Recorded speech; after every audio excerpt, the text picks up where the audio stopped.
Okay, here we go. Key to success number 90. Yes, you are not seeing double. We both have the same time on today. Just a little acknowledgement there so you don't like distract yourself from this important topic.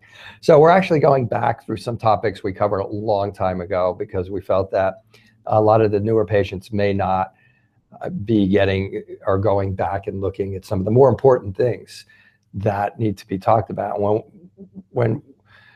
When we first started really being a massive proponent of gluten-free diets, it was for a reason. It was because at least the patients who were coming here seemed to universally have a problem with gluten, whether it was celiac or whether it was gluten-sensitive ataxia, or whether it was just non-celiac gluten sensitivity, where your gut doesn't hurt, but your brain does, things of that nature. And gluten was new back then. It was massively controversial in some areas. It still is. But restaurants are starting to change now. But the commercialization of gluten-free products was far in advance of the restaurants starting to change. There was a market there. And so many of our patients started going to get gluten-free products because that was easy to do. Go to the store. There was a whole row of packaged, mostly packaged at that time, gluten-free products. And we found out relatively quickly that was probably not a good thing to do. Absolutely. So early on during that time frame, I was taking people through their treatment programs, and we would introduce foods, and we would get to the end and we'd introduce rice and corn, and then the gluten-free products that everybody wanted to consume on a regular basis.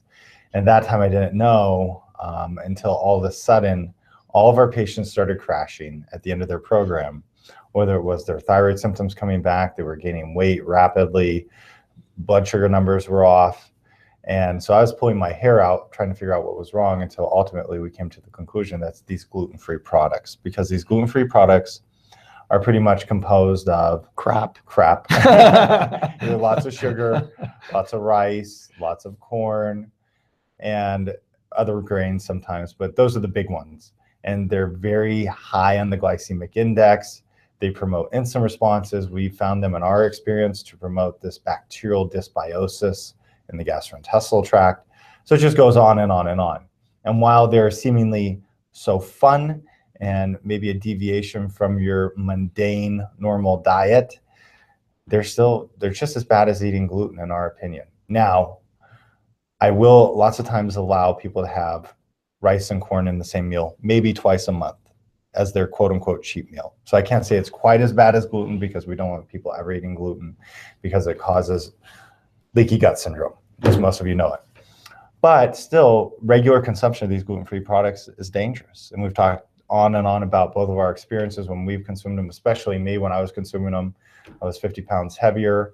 And I even noticed, like last week, I was trying a grain-free tortilla, but even the carbohydrate from things like tapioca can be somewhat interesting for those of us who are insulin resistant, meaning they may promote more insulin responses, they may elevate blood sugar. So we all want to gravitate back to that old lifestyle, the standard American diet, and what we used to eat. That was what I was going to say. And it's, we can the gluten-free cookie. Ooh, I can have Exactly. a gluten-free cookie. This was a while ago, but still, it was like, no, that is bad stuff.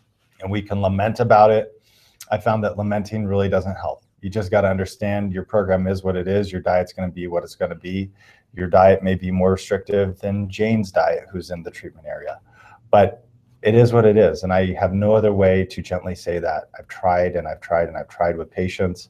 You just have to you need to eat what you need to eat to fuel your body. It is hard. That's why we have the Facebook group. And that is, yeah. That's why we have the Facebook group. We continue to operate on the understanding that it's hard, and gathering tools to help as time goes on, and so that it becomes easier. But yeah, the gluten-free products are pretty much gluten-free, and that's about it.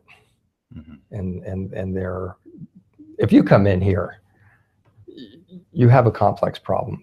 We don't get simple problems in here. We don't get people who have just a simple issue and they can do one thing and it's gone. And after you've been through your evaluation, usually you'll find, as Dr. Gates said, you'll usually have leaky gut. If you have chronic stress hormones, then that's perpetuating your leaky gut. And then it's off to the races.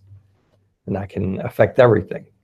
And so you don't even know all the things that are going on. But everything that Dr. Gates said happens with those things. There's like no off-the-shelf, in a package, gluten-free products that you should ever be considering eating.